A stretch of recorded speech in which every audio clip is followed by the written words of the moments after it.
Matthew 16:24, he told his disciples, if anyone would come after me, let him deny himself, take up his cross, and follow me. So how do we live this very personal directive? Notice it says, take up his cross. It means it's personal. See, my cross is not your cross. Your cross is different than mine. I follow him. We both follow the same person, but it's a different thing for me to deny myself. There's different areas I'd be denying myself in than areas you would deny yourself in. But the directive is you pick it up, that cross, and you follow him. So 3 elements: deny yourself, take up your cross. One says carry, one says lift, one says take up, and follow him. So what does it look like to carry our cross? I have to be honest with you. I have really found that I didn't know the answer to this question. I had mentioned to you earlier that I, love to ask questions, love to gather information through social media. On that same night, the Easter Eve, I had tumbled into bed at about 2 a.m. in the morning. I had made sure that everybody else was in bed, made sure my mom was settled, and it was 2 a.m., and I just got in my bed. I just pulled up the covers. I was just drifting off to sleep when the Holy Spirit asked me a question. He said, Lisa, you've been talking about the cross all day. What does it mean to carry your cross? Well, I'm tired. So I said, it means deny myself. And he said, no. Deny yourself means deny yourself. That's step 1. What does it mean to carry your cross? I said, to lay down my will and sacrifice. He said, I don't want your sacrifice. I want your obedience. What does it mean to carry your cross?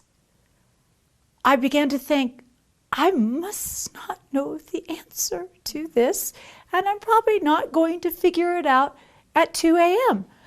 But none of that stopped the questions. He began to say things to me like, where do you keep your cross, Lisa? How do you know when you're carrying it? What does it weigh? How do you know when you've left it at home? He's asking me these questions. I'm thinking about my closet. I'm thinking about the garage. I'm thinking about this place by the front door. And all of a sudden I just sat up and I said, I don't know.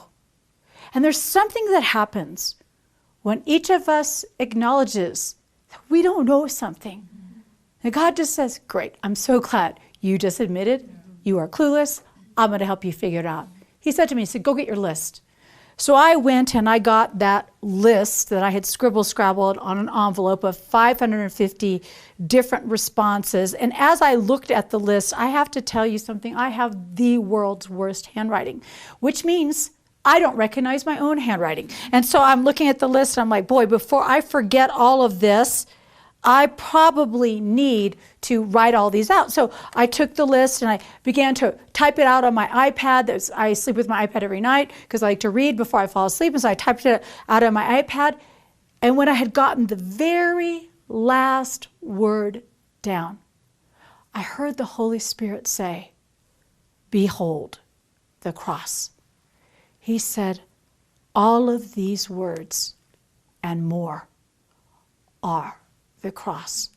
All that the cross provided: peace, love, joy, redemption, atonement, grace, mercy, safety, healing, a weapon, forgiveness, whatever it is, all of these things and so much more is what you carry out into your world. And you do it by following me.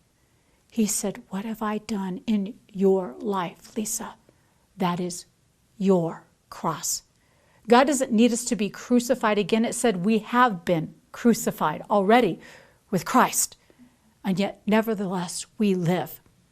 We need to live in the fullness of all that the cross provided for us. Paul actually was much more knowledgeable of what this looked like than I understood. And this is how he described this cross carry. In 2 Corinthians 4:7, he says, we carry this precious message of the cross around in the unadored clay pots of our ordinary lives. The cross I carry is all that he did for me. The cross that you carry is all that he has done for you. But it's not just about us. It's about all that he might do for others. So we have to understand we have a treasure in our earthen vessels. That is what we carry out, that treasure. And we don't filter it to who we think it deserves to hear it or how we think it needs to happen. When you are a container, you let people drink out of what you hold, or you just pour. Carrying our cross is pouring into a broken world every single day.